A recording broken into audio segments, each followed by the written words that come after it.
నమస్తే అండి. నేను మీ నరేష్. ఆస్ట్రోవేస్ 999 నుంచి. ఇప్పటివరకు నా ఛానల్‌ని సబ్స్క్రైబ్ చేసుకున్న మీ అందరికీ ప్రత్యేక ధన్యవాదాలు తెలియజేసుకుంటూ, ఈరోజు ఒక ఆధ్యాత్మిక విషయాల గురించి మనం మాట్లాడుకుందాం. శివలింగం, స్ఫటికలింగం, సైకతలింగం ఇలా వివిధ రూపాల్లో మనకు శివుడు దర్శనమిస్తూ ఉంటాడు. అందులోనూ మరకతలింగం అంటే చాలా అద్భుతంగా ముదురు ఆకుపచ్చ రంగుల్లో మెరిసిపోతూ ఉంటుంది.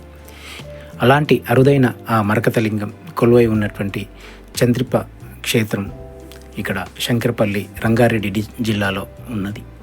దీనికి శతాబ్దాల చరిత్ర ఉందని మనకు తెలుస్తుంది. ముచుకుంద నది ఒడ్డున ఉన్నటువంటి ఈ క్షేత్రం దాదాపు 920 ఏళ్ల కిందటి చరిత్ర ఉన్నటువంటి ఈ పురాతన శివాలయం కాల పరీక్షలకు లోనై శిథిలమైపోయింది.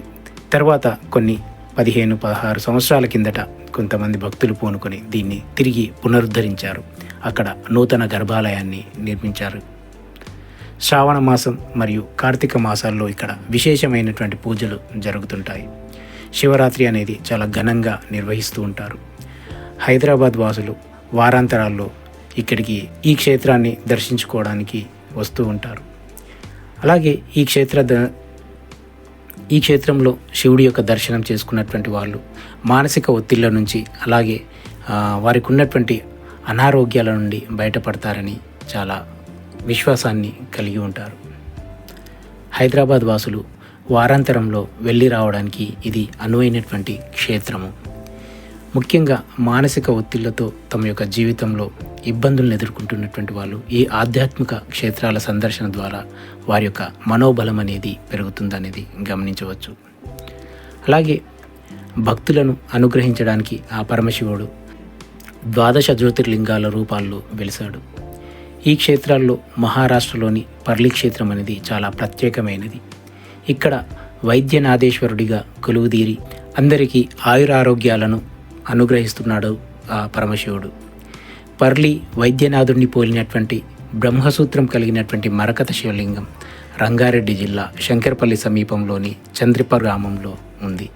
శతాబ్దాల చరిత్ర ఉన్నటువంటి ఈ మరకత సోమేశ్వర లింగాన్ని సేవిస్తే వ్యాధులు పోతాయని, సకల ఐశ్వర్యాలు సిద్ధిస్తాయని భక్తుల యొక్క ప్రగాఢ విశ్వాసం. మరకత లింగం అనేది ఒక విలువైనటువంటి పచ్చతో తయారు చేయబడినటువంటి శివలింగం. ఇది పూర్తిగా వైద్య లక్షణాలకు ప్రసిద్ధి చెందిందిగా చెప్తుంటారు. అలాగే దైవికమైనటువంటి శక్తితో ముడిపడి ఉంటుంది. పురాతన సంస్కృతి ప్రకారం మరకతం అనేది చాలా ఆధ్యాత్మిక శక్తిని పెంచుతుంది. అలాగే దీని యొక్క ప్రకంపనలు ఆ వ్యక్తి లోపల ఒక రకమైనటువంటి ఆధ్యాత్మిక శక్తిని, అనారోగ్యం నుండి బయటపడేటువంటి మానసిక శక్తిని అందిస్తుందనేది గమనించవచ్చు.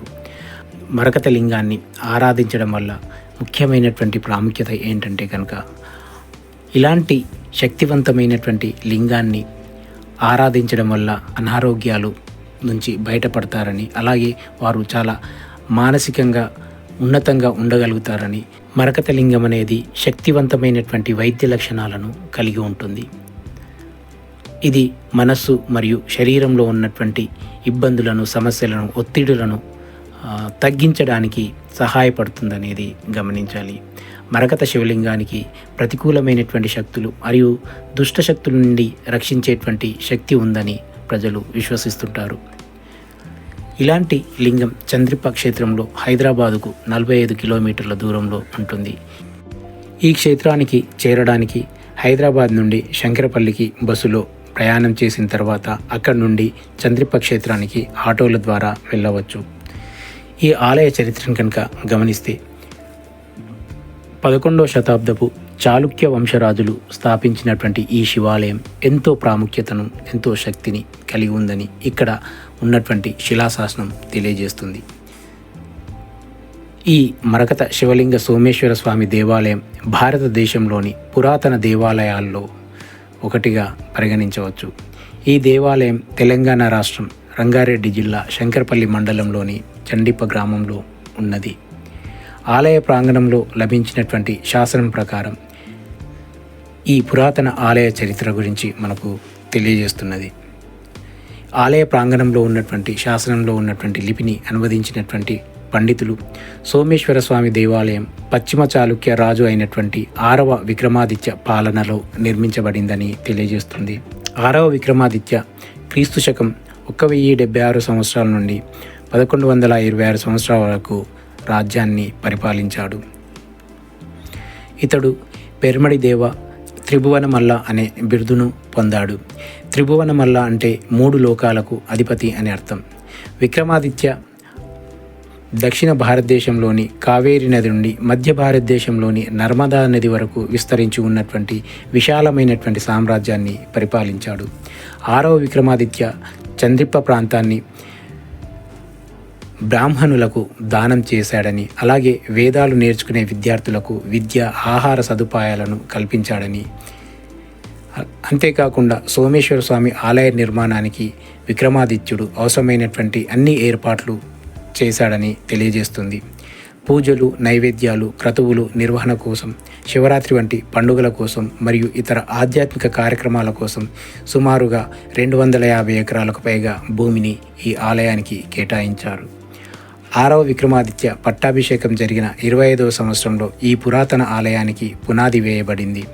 శాసనం ప్రకారం క్రీస్తు శకం 1101 సంవత్సరం అక్టోబర్ 23వ తేదీ గురువారం రోజు కార్తీక శుక్ల పంచమి రోజు ఈ సోమేశ్వర లింగాన్ని ప్రతిష్ఠించినట్లు తెలియజేస్తుంది.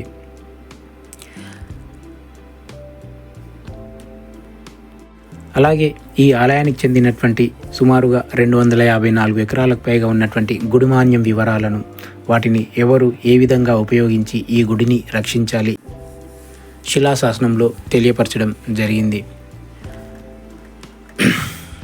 ఇక ఈ లింగానికి ఉన్నటువంటి ప్రత్యేకతలను కనుక గమనిస్తే, పర్లిలోని వైద్యనాథ జ్యోతిర్లింగానికి చంద్రిప్ప మరకత లింగానికి చాలా పోలికలున్నాయని చెప్తుంటారు. మరకత లింగాన్ని పూజిస్తే పరిపూర్ణమైనటువంటి ఆరోగ్యం సిద్ధిస్తుందని భక్తుల యొక్క ప్రగాఢ విశ్వాసం. అసలే శివుడు అభిషేక ప్రియుడు. 5 సోమవారాలు కానీ, 5 పౌర్ణములు కానీ, 5 మాస శివరాత్రులు కానీ మరకత లింగాన్ని అర్చిస్తే సకల కోరికలు నెరవేరుతాయని విశ్వాసం. పౌర్ణమి నాడు లింగాభిషేకం చేసిన, జలాలతో స్నానం చేసిన వారికి వైకుంఠ ప్రాప్తి తథ్యమని చెబుతుంటారు. అంతేకాకుండా బ్రాహ్మీ ముహూర్తంలో అభిషేకిస్తే పరమశివుడి యొక్క కటాక్షం లభిస్తుందని స్థానికుల యొక్క నమ్మకం. అలాగే ఈ క్షేత్రానికి కాలభైరవుడు క్షేత్రపాలకుడు. ఆలయ ప్రాంగణంలో ఉన్నటువంటి కాలభైరవుడు ఈ ఆలయాన్ని 1000 కళ్ళతో రక్షిస్తూ ఉంటాడని చెప్తుంటారు. ఆదివారం రోజు కాలభైరవ స్వామిని పూజిస్తే సకల గ్రహదోషాలు తొలగిపోతాయని ఇక్కడ స్థల పురాణం చెబుతుంది. 1000 ఏళ్లుగా ఈ ఆలయాన్ని 1000 కళ్ళతో రక్షిస్తూ సురక్షితంగా కాపాడి రక్షించింది ఈ క్షేత్రపాలకుడైనటువంటి కాలభైరవ స్వామి. కాలభైరవ నమోస్తుతే, కపిలీశ్వర నమోస్తుతే, కాశీ విశ్వేశ్వర నమోస్తుతే అని నిత్యం పఠిస్తే కాలభైరవ స్వామి యొక్క అనుగ్రహం పొందవచ్చని, ధైర్యాన్ని పొందవచ్చని తెలియజేస్తుంది. ఆ విధంగా నిత్యం పఠించడం వల్ల మనోధైర్యం లభిస్తుంది. అంతేకాకుండా శివుడి యొక్క కుమారుడైనటువంటి సుబ్రహ్మణ్య స్వామి ఇక్కడ నాగుపాము రూపంలో సంచరిస్తూ ఉంటాడని ప్రతీతి. తెలంగాణతో పాటు మహారాష్ట్ర, కర్ణాటక నుంచి కూడా ఇక్కడికి భక్తులు వస్తుంటారు. ఇన్ని ప్రత్యేకతలు ఉన్నటువంటి ఈ ఆలయం కొన్నేళ్ల కిందటి వరకు నిరాదరణకు గురైంది. పండుగలప్పుడు తప్ప మిగతా సమయాల్లో భక్తులు వచ్చేవారు కాదు. కానీ ఇప్పుడు ఈ ఆలయం దినదిన అభివృద్ధి చెందుతూ భక్తుల యొక్క సంచారం నిరంతరం ఉంటూ ఉంటుంది. నవగ్రహాలతో పాటుగా కాలభైరవ స్వామిని కూడా మనము ఇక్కడ దర్శించుకోవచ్చు. ఇక్కడ ఈ ఆలయానికి వెళ్ళడానికి సాంప్రదాయ దుస్తులను ధరించడం చాలా ముఖ్యం. అంతేకాకుండా ఇక్కడ ఉన్నటువంటి మరకత లింగానికి పంచామృత అభిషేకం కూడా చేసుకోవచ్చు.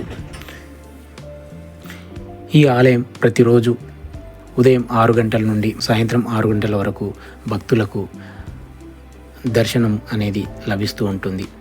అంతేకాకుండా ఇక్కడ ముఖ్యంగా ప్రతి ఆదివారం, సోమవారం, పౌర్ణమి, అమావాస్యల రోజు భక్తులకు అన్నప్రసాదం, ఆలయ కమిటీ ద్వారా అన్నప్రసాదం లభిస్తూ ఉంటుంది. ఇలాంటి ప్రత్యేకతలు కలిగి ఉన్నటువంటి ఈ ఆలయాన్ని ప్రతి ఒక్కరూ దర్శించుకోవాలని, ఆ పరమేశ్వరుణ్ణి దర్శించుకొని అందరూ ఆయురారోగ్యాలతో సర్వదా సుఖాలతో ఉండాలని కోరుకుంటూ మీ యొక్క నరేష్. ధన్యవాదములు.